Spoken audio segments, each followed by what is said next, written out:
ya. Lihat ya, bagaimana sekarang ini orang mau naik haji sampai saking banyaknya sampai antri belasan tahun. Ya. Ketika saya naik haji tahun 73 itu, ya, sudah lama sekali saya naik haji pertama kali itu yang muda sedikit sekali. Umumnya itu sudah sepuh itu. Tapi sekarang ini pasangan-pasangan muda 30 tahunan itu berbondong-bondong umroh dan naik haji. Walaupun ya semangat jihad yang di Quran belum, tapi sudah arahnya sudah betul, arahnya sudah benar. Ini yang membuat kita optimis ya. Jadi sekarang bagaimana? Tinggal ya Muhammadiyah, tapi juga NU ya, dan Dewan Dakwah, kemudian Persis, Al-Basliyah, Al-Irsyad dan lain-lain itu yang banyak sekali di kalangan kita itu pelan-pelan ya duduk bersama ya, dengan bicara politik dulu ya, bicara yang lebih luas ya, what is to be done ya, apa yang bisa kita kerjakan sebagai UII, umat Islam Indonesia bisa kita kerjakan untuk membangun bangsa ini, tetapi juga sekaligus umat kita ini jangan sampai jadi umat pinggiran dengan 5 tahapan yang saya sampaikan tadi ya. Nah, jadi Mas Waranto, Mas Aziz, Mas Ari, saya karena waktu juga pendek ya, jam 5 harus selesai ya. Maka itu dulu ya, kemudian saya akan mendengarkan masukan, kritik, pertanyaan dan lain-lain. Terima kasih ya. Oke. Saya langsung saja nggih Pak Parianto nggih. Niki amargi yang tanya banyak Pak Parianto, langsung saya buka saja nggih Pak Parianto nggih. Boleh, oke. Yang pertama Pak Hasanuddin Habi, apakah sudah siap? Saya buka mute-nya, kemudian silakan Pak Hasanuddin Habi bertanya langsung kepada Bapak. Ya, Assalamualaikum Pak Prof. Pak Amin Rais. Ya, silakan. Silakan.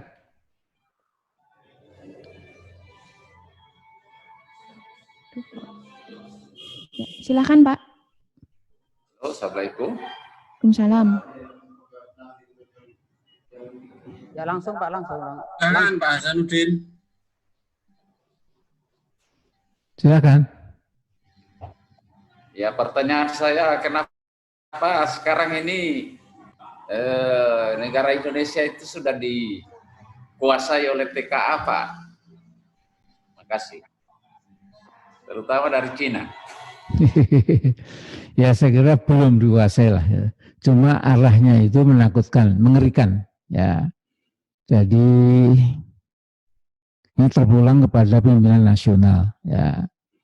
Jadi dalam Undang-Undang Dasar yang kita pakai sekarang ini memang presidennya adalah kepala negara, kepala pemerintahan, chief eksekutif ya. Jadi dialah ya lurah atau kepala negara yang paling didengar dan paling cesplang ya. Para menteri itu hanya pembantu presiden ya. Presiden itu adalah nomor 1, chief eksekutif ya, bahkan panglima tertinggi, tidak main-main ya. Nah jadi kalau membenahi supaya ekonomi nggak diserang ke Cina, supaya tenaga kerja kita nggak digusur oleh TKA ya, kemudian supaya hak-hak yang istimewa dalam pengelolaan ekonomi kita tidak jatuh ke tangan mereka dan maaf konco-konconya itu ya, memang yang nomor 1 ini ya yang perlu gitu. Bahkan saya ulangi lagi ketika saya dalam online Zoom oleh teman-teman Jakarta itu ya, saya malah sudah mengatakan, saya kira saya cukup ringkas saya mengatakan bahwa pada saatnya nanti Mahkamah Sejarah akan minta pertanggung jawab Pak Jokowi dan Pak Luhut Binsar Panjaitan. Ya, jadi di dunia ini tidak pernah ada pemimpin negara, pemimpin bangsa yang bisa lepas dari Mahkamah Sejarah. Ya, mungkin bisa lepas dari Mahkamah yang namanya Kejaksaan Agung atau lembaga hukum yang lain ya sementara ya, tapi sooner or later sejarah akan akan mengejar itu ya. Lihat saja ya, itu pelaku kejahatan kemanusiaan ya, Perang Dunia Kedua ya, sudah berapa? Sudah 70 tahun yang lebih ya.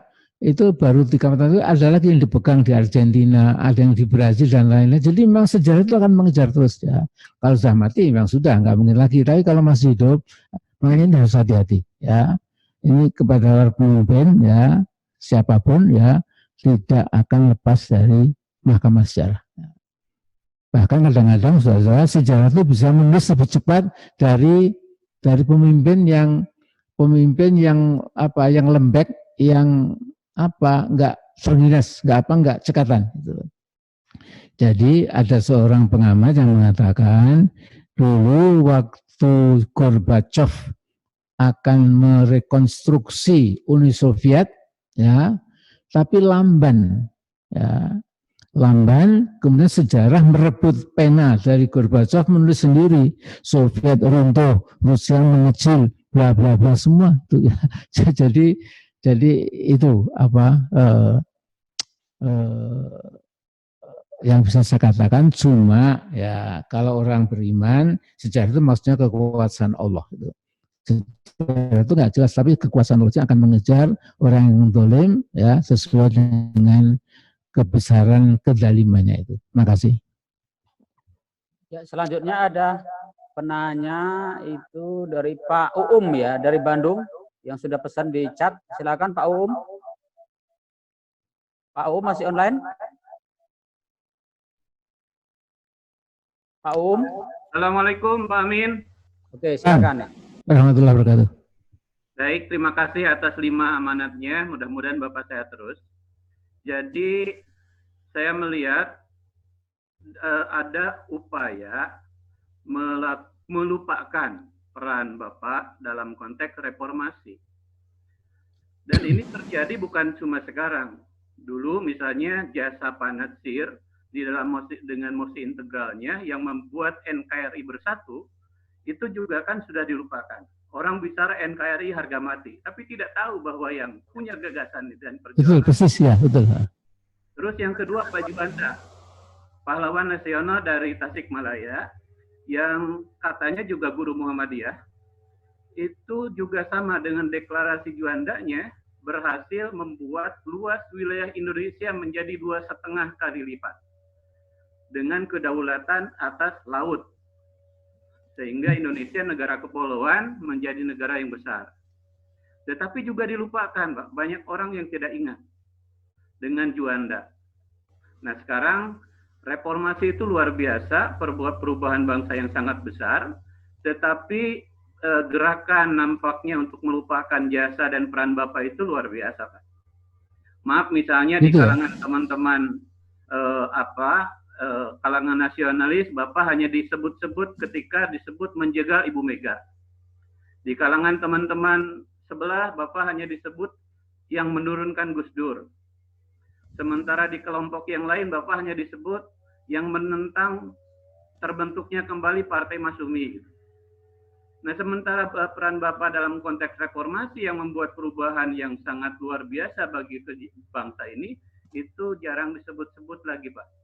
Oke. Kalau di Muhammadiyah, alhamdulillah masih utuh nampaknya pemahaman Muhammadiyah tentang Bapak. Meskipun mungkin secara politik ada yang berbeda. Nah ini barangkali perlu masukan dari Bapak. Terima kasih. Langsung jawab ya, admin. Ya, silakan Bapak. Ya. Jadi gini, Mas ya. Yang pertama, memang siapapun ya yang misalnya pernah punya sedikit amal soleh yang maksudnya juga bagus, kemudian nggak diapresiasi oleh manusia, itu memang tidak boleh kecil hati, apalagi kemudian patah hati, apalagi putus asa ya. Jadi di dalam surat Al-Insan itu Allah berfirman ya, sesungguhnya orang mukmin itu ketika berbuat kebajikan itu hanya lillahi ta'ala, liwajhillah ya.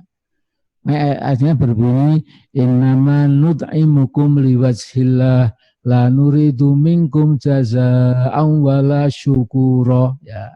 Jadi kami ini memberikan makan kepadamu karena kamu memerlukan bantuan it'am itu ya, to'am itu ya, ini liwajhillah, untuk menjadi ridho ilahi. Kami enggak mengharap darimu sedikit pun imbalan maupun terima kasih ya. Jadi saya sudah mungkin sedikit berperan dalam reformasi itu. Kalau dilupakan enggak apa-apa. Cuma masalahnya ya, yang tidak melupakan itu jangan ikut-ikut lupa ya. Yang lupa itu memang sudah, itu wataknya cepat bergonta-ganti, lupa gitu. Tapi kita ini kalau bisa tetap istiqomah ya. Istiqomah itu penting sekali gitu. Jadi istiqomah ini tidak pernah lupa pada tujuan akhir dari perjuangan ya. Nah, karena itu zaman boleh bergonta-ganti, rezim pemerintahan berkuasa juga boleh bergonta-ganti ya, tapi Muhammadiyah boleh bergonta-ganti cara penanganannya, cara approach-nya, pendekatan itu, tapi tidak pernah boleh sedikit pun dari prinsip ya. Jadi ini perlu dipegang ya. Nah, kemudian memang ya sekarang ini semakin kita ini maaf nih makin nggak jelas ya. Coba saya tadi buka-buka YouTube itu ya, ketika mahasiswa demo di depan KPK itu ya, karena KPK mau diperdali dengan undang-undang tertentu itu ya, itu kan mengerikan itu. Jadi DPR, Jokowi, berkali-kali itu. Sesungguhnya kalau orang berpikir ini sudah luar biasa, sudah puncak dari rintihan atau keluhan sosial politik gitu ya. Satu dikatakan goblok, satu dikatakan bego ya.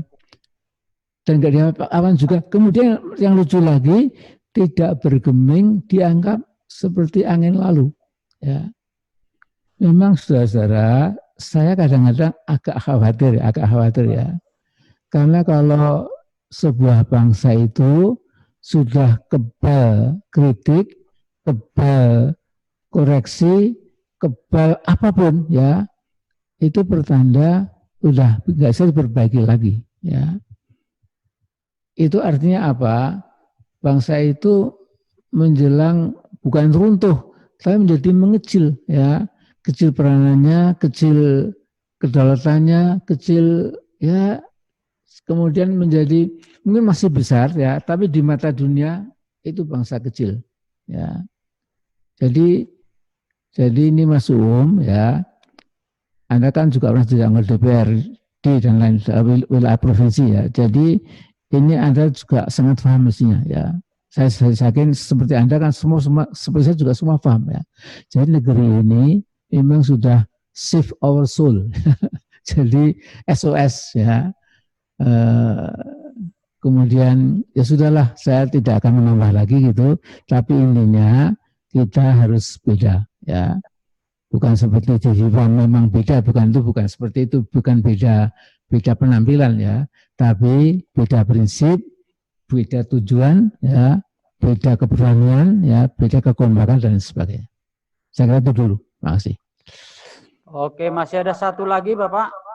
Ini yang izin bertanya tadi Pak Eko Pujiatmoko. Silakan Pak Eko, masih online? Assalamualaikum. Ya, silakan Pak Eko. Dari Assalamualaikum. Ya.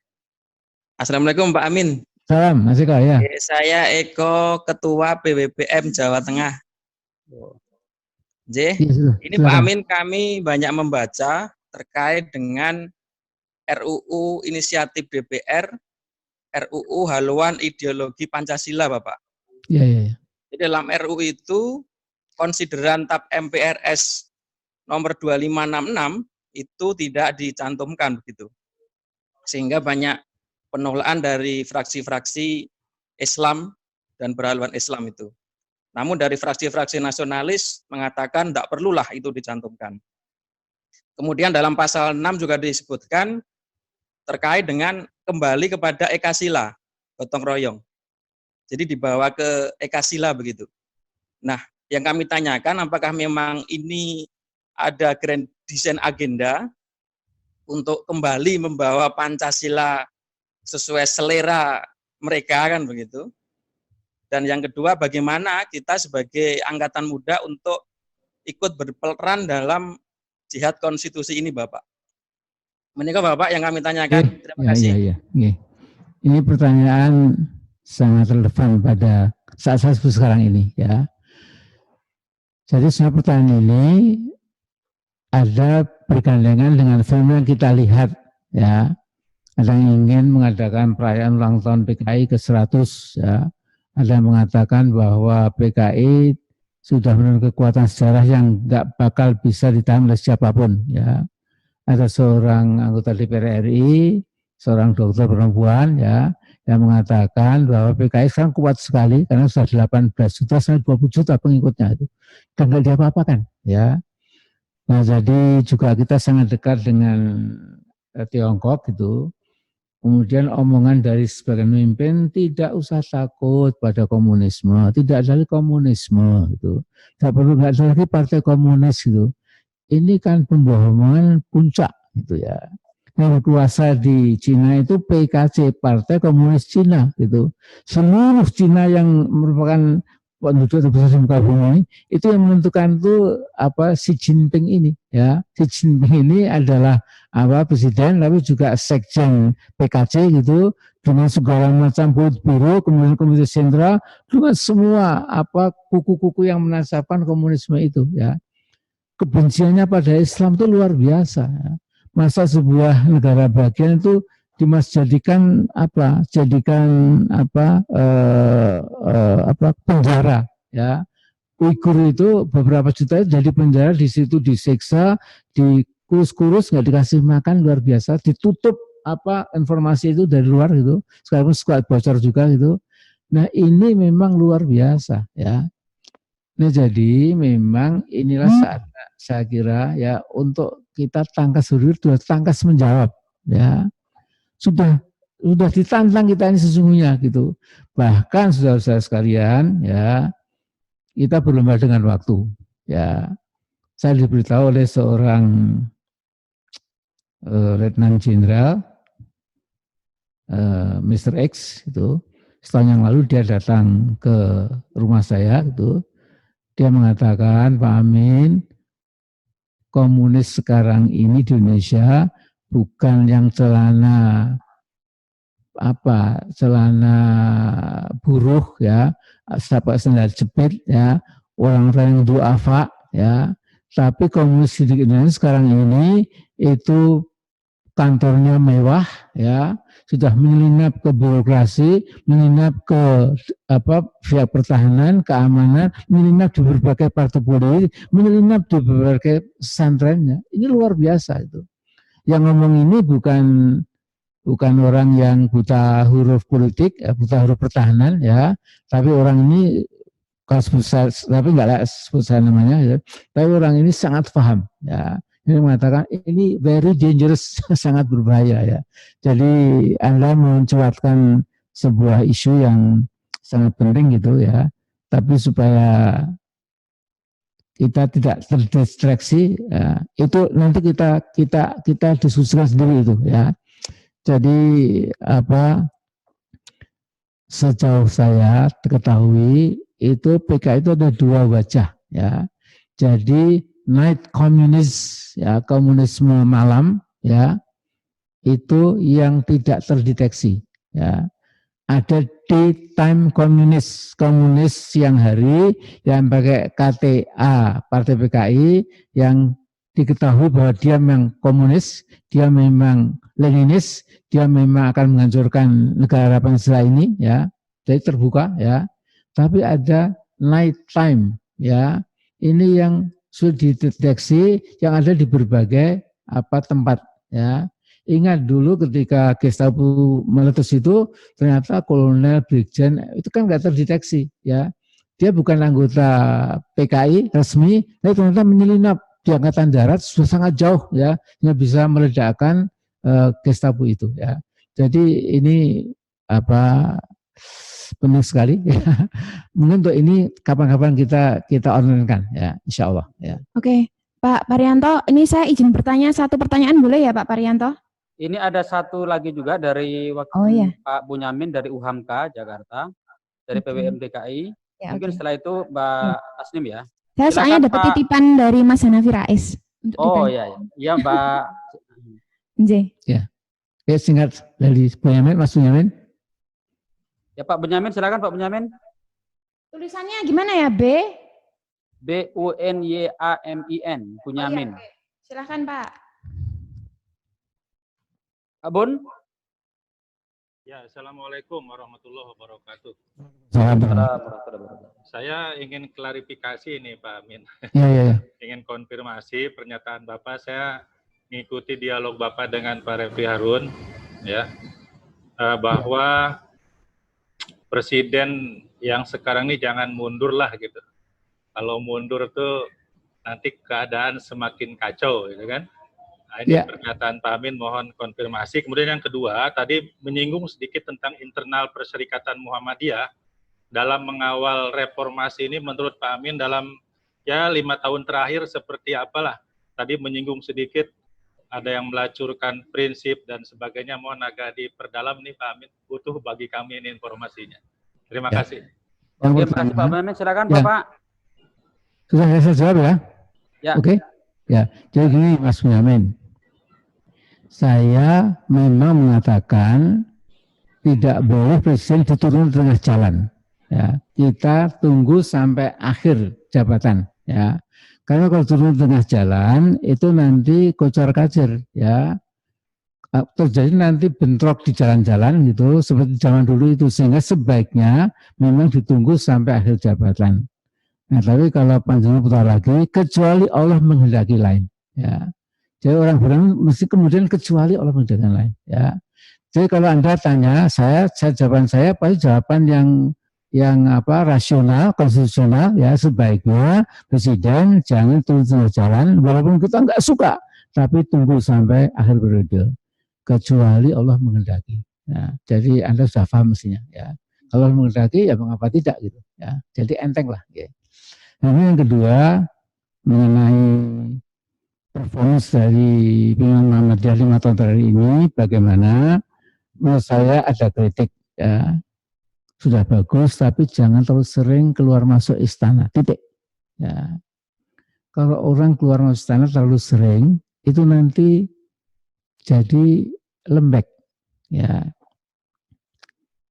Jadi ini saya kira rumus universal, berlaku untuk semua anak bangsa, untuk bangsa manapun. Ya, kalau sudah mendekat ya kekuasaan, nanti lidahnya keluh, nggak mengatakan yang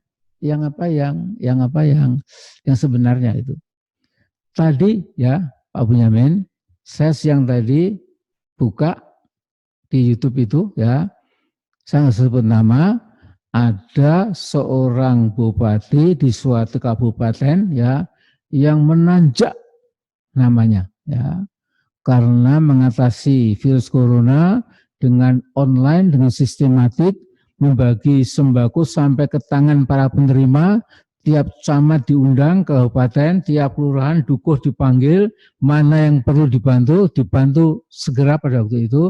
Hebat sekali ya. Nah, oleh wartawan yang menginterview itu, Pak Bupati, sekarang saya minta jawaban. Bagaimana Bupati melihat BPJS yang dinaikkan? Saya nggak akan jawab itu kok, saya cuma corona. Gitu. Pak jangan gitu Pak, Bapak jangan ngeles Pak, ini gimana? Ya saya kira BPJS bagus lah, kalau kita belum tahu bilang nggak bagus, tapi kalau kita tahu pasti bagus, karena dari pusat. Nah itu loh ya. Jadi itulah kadang-kadang, itulah yang saya ingatkan itu ya. Kemudian saya jadi jadi ini saya kira Bupati hebat ini. Ternyata kalimat terakhirnya itu sudah gitu ya. Nah jadi maaf saya pun juga banyak saat-saat saya manusia biasa ya. Cuma sebaik-baiknya, sebisa-bisanya kita pegang ini loh ya. Al-Quran ini. Insya Allah nggak sesat lah. Ya. Itu sudah jaminan lang tadilu abadan selama kita pegang Quran dan Sunnah itu. Selanjutnya terakhir. Silakan Mbak Tasnim. Jadi tadi pertanyaannya itu dari jubirnya HTI Pak Ismail Yusanto itu. Jadi pertanyaannya hampir mirip dengan Pak Bunyamin tadi sih sebenarnya. Jadi beliau melihat Bapak ketika dengan Mas Refli Harun itu di YouTube, kan itu dilihat sampai hampir 300.000 view ya Pak ya. Nah dia menanyakan sama sih intinya kenapa kok Jokowi jangan mundur alasan konstitusi. Apalagi sekarang sebenarnya potensi perlawanan besar itu ada di 212, tapi mereka tanda kutip tahu simpul-simpul kekuatan itu ada di mana. Lalu satu-satu dipreteli dengan segala cara kayak gitu. Ya intinya sama sih Pak. Oh iya. Jadi ini jawaban saya persis itu. Jadi begini ya. Apapun yang kita pikirkan, ijtihadkan itu mesti landasannya kecuali Allah menghendaki lain, ya. Jadi saya itu dulu pernah nyapres gitu. Ketika saya kalah, ya saya pagi-pagi sudah ke masjid, sudah ngobrol-ngobrol, tidak ada, karena memang itu Allah menghendaki lain, ya. Padahal saya dengan segala macam tenaga ingin membangun negeri ini dengan cara jadi presiden. Tapi ketika tidak sama, ya itulah takdir, ya. Nah jadi yang saya katakan itu adalah aturan mainnya, ya harusnya memang ditunggu, ya. Tetapi kalau misalnya tiba-tiba ada gempa politik karena rakyat kocar-kacir sudah kelaparan, sudah terjadi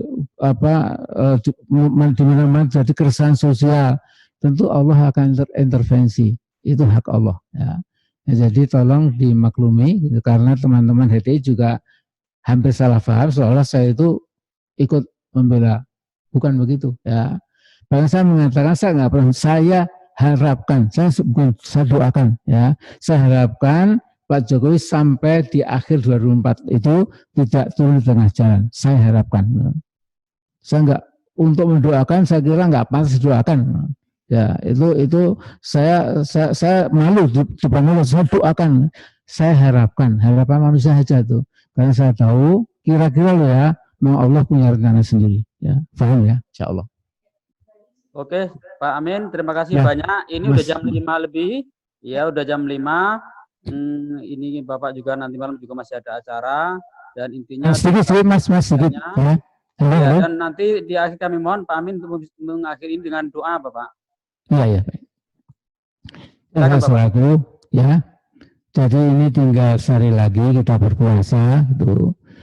Kalau solihin itu, ya solihat, ditinggal bulan Ramadan itu banyak menangis, ya. Karena tamu agung sudah akan pulang gitu. Nah kalau kita, apalagi saya ini orang awam, itu habis Ramadan juga senang gitu, karena bisa sarapan, makan, minum dan lain-lain ya.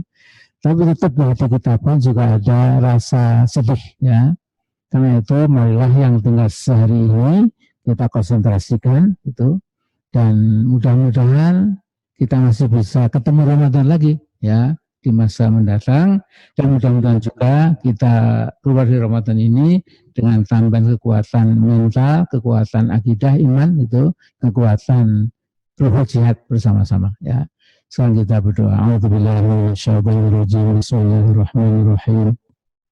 اللهم صل على محمد وعلى آل محمد اللهم اغفر للمسلمين والمسلمات والمؤمنين الأحياء والأموات إنك سميع قريب مجيب الدعوات ربنا لا تؤاخذنا إن نسينا أو أخطأنا ربنا ولا تحمل علينا إصرا كما حملته على الذين من قبلنا ربنا ولا تحملنا ما لا طاقة لنا به واعف عنا واغفر لنا وارحمنا أنت مولانا فانصرنا قوم الكافرين ربنا عليك توكلنا وإليك أنبنا وإليك المصير ربنا لا تجعلنا فتنة للذين كفروا واغفر لنا ربنا إنك أنت العزيز الحكيم اللهم أصلح لنا ديننا الذي هو عصمة أمرنا واصلح لنا دنيانا التي فيها معاشنا ويسر لنا آخرتنا التي إليها معادنا. اللهم اجعل الحياة زيادة لنا في كل خير واجعل الموت راحة لنا من كل شر. اللهم اجعل يومنا خيرا من أمسنا واجعل غدنا خيرا من يومنا. اللهم صل من نصر الدين واخذل من خذل المسلمين. اللهم أهلك أعداءك أعداء الدين. اللهم شتت شملهم وزلزل صفوفهم برحمتك يا أرحم الراحمين. ربنا هب لنا من أزواجنا وذرياتنا قرة أعين واجعلنا للمتقين إماما. ربنا آتنا في الدنيا حسنة وفي الآخرة حسنة وقنا عذاب النار. ربنا هب لنا من لدنك رحمة دعاء. ربنا آتنا في الدنيا حسنة وفي الآخرة حسنة وقنا عذاب النار. سبحان ربك رب العزة عما يصفون وسلام على المرسلين والحمد لله rabbil alamin. Mohon maaf kalau ada hal yang tidak pas, yang benar dari Allah, yang salah dari Amir Rais. Assalamualaikum warahmatullahi wabarakatuh. Waalaikumsalam warahmatullahi wabarakatuh. Matur nuwun Pak Amin sudah bersedia memberikan pencerahan kepada jamaah Zoomia pada sore hari ini. Kami berdoa semoga Pak Amin diberikan kesehatan lahir batin,